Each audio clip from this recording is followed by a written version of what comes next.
A kú déédé àsìkò yìí. Kókó inú ìwé ìròyìn la mú wá fún yín láti inú àwọn ìwé ìròyìn ilé wa. Orúkọ tèmi ni Ọmọgbémisọ́lá ọmọ Alọ́gọ̀madẹ̀. Báǹkì àgbà Central Bank of Nigeria ti darí àwọn ilé ìfowópamọ́ láti máa béèrè fún ẹ̀rọ alátagbà àwọn oníbàárà wọn gẹ́gẹ́ bí ọ̀kan lára ìgbésẹ̀ fún òfin ìbáṣepọ̀ oníbàárà tí wọ́n pe àpèdá rẹ̀ ní Customer Due Diligence (CDD).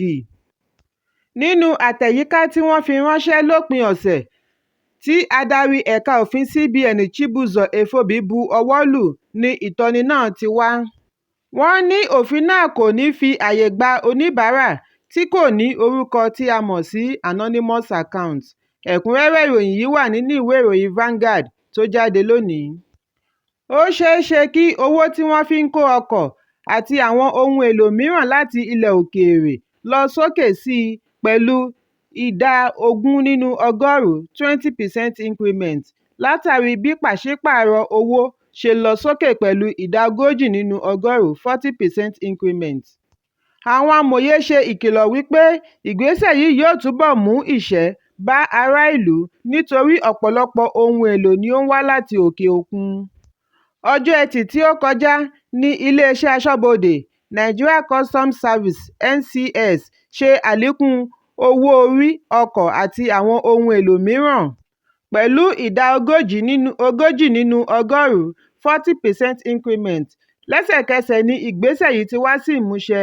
Èyí túmọ̀ sí wípé àwọn olókoòwò tí ọjà wọn wà ní àkàtà NCS yóò ní láti wá owó sí i kí ẹrù wọn tó lè bọ́ọ̀dì kúrò lákàtà wọn. Àwọn tí ọ̀rọ̀ kàn ní ó ṣeni láàánú wípé àlékún pàṣípààrọ̀ owó, àyọkúrò ẹ̀kúnwó epo àti èròǹgbà oníṣẹ́ mọ̀nàmọ́ná láti ṣe àlékún owó iná ìjọba yóò ní ìpalára tí ó pọ̀ lára mẹ̀kúnnù. Wọ́n ní láti ọdún 8 sẹ́yìn ni pàṣípààrọ̀ owó ti ń lọ sókè látàrí owó náírà tó ń dì mẹ́rẹ́. Èyí sì ti fa ọ̀pọ̀lọpọ̀ ìdojúkọ fún ará ìlú àti ilé-iṣẹ́. Ẹ̀kúnrẹ́rẹ́ ìròyìn yìí wà nínú ìwé ìròyìn The Guardian tó jáde lónìí. Ìjọba ìpínlẹ̀ Cross River yóò fi iléeṣẹ́ ọkọ̀ ìgbafẹ́ ojú omi jófin bí ìwádìí bá ṣe àfihàn wípé wọn kò tẹ̀lé ìlànà ní èyí tí ó fa ìjàmbá ọkọ̀ ojú omi. Ọ̀rọ̀ yìí jáde nínú àtẹ̀jáde tí akọ̀wé àgbà fún gómìnà Basi Otu, Emmanuel Ogbeche gbé jáde. Ilé-iṣẹ́ News Agency of Nigeria (NAN) ni ó ròyìn wípé ọkọ̀ ojú omi tí ó kó akẹ́kọ̀ọ́ ìṣègùn òyìnbó 14 ni ó dojúdé ní ọ̀sán ọjọ́ Àbámẹ́ta níbi ìgbafẹ́ Marina Resort ní ìlú Calabar. 3 nínú àwọn akẹ́kọ̀ọ́ ọ̀hún ni ó sì di àwátì nígbà tí àwọn ológun orí omi àti àwọn ará abúlé dóòlà ẹ̀mí àwọn 11. Àwọn akẹ́kọ̀ọ́ wọ̀nyí ni wọ́n wá láti oríṣiríṣi iléèwé gíga fún ọ̀sẹ̀ ìlera ọlọ́dọọdún. Wọ́n ṣe àbẹ̀wò sí ibi ìgbafẹ́ Marina Resort gẹ́gẹ́ bí ọ̀kan lára eré ìdárayá wọn. Pẹ̀lú ẹ̀dùn ọkàn ni ìjọba ìpínlẹ̀ fi pe àwọn aláàbò ìlú pẹ̀lú àwọn ará abúlé láti túbọ̀ gbìyànjú ṣe àwárí àwọn akẹ́kọ̀ọ́ tí ó kù kí wọ́n sì fà wọ́n lé àwọn ẹbí wọn lọ́wọ́. Ẹ̀kúnrẹ́rẹ́ ìròyìn yìí wà nínú ìwé ìròyìn Daily Post tó jáde lónìí. Iléeṣẹ́ ọlọ́pàá ìpínlẹ̀ Sokoto ti bẹ̀rẹ̀ ìwádìí lórí bí wọ́n ṣe pa alápatà kan tí orúkọ rẹ̀ ń jẹ́ Usman Buda lórí àfisùn wípé ó sọ̀rọ̀ òdì sí olórí ẹ̀sìn Mùsùlùmí. Ìwádìí jẹ́ kó di mímọ̀ wípé alápatà náà sọ ọ̀rọ̀ yìí nínú àríyànjiyàn tí ó ní pẹ̀lú oníṣòwò kan lówùúrọ̀ àná ọjọ́ Àìkú ní Abattoir ńlá ti ìlú Sokoto.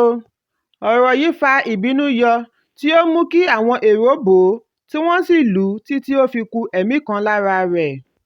Àwọn ọlọ́pàá ya bo ibi ìṣẹ̀lẹ̀ náà pẹ̀lú èròǹgbà àti dóòlà ẹ̀mí rẹ̀.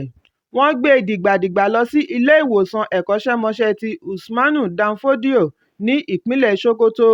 Níbẹ̀ ni ó ti jọlọ́run nípè.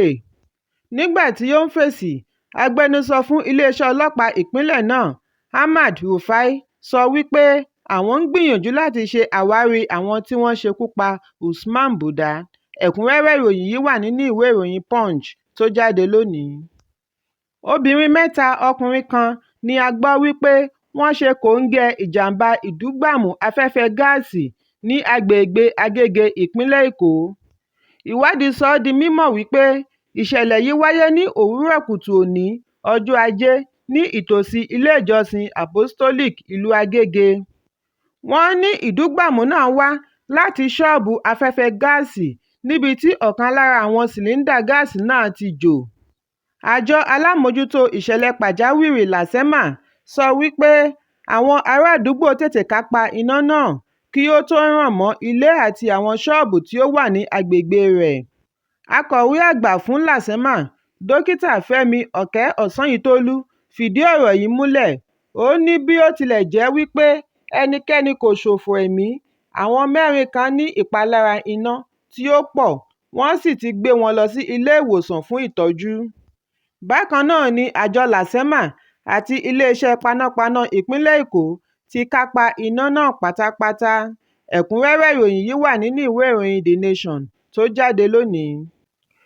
Kókó inú ìwé ìròyìn tòní kò ní jù báyìí lọ. Ẹ pàdé mi lọ́la fún àkọ́tún ìròyìn.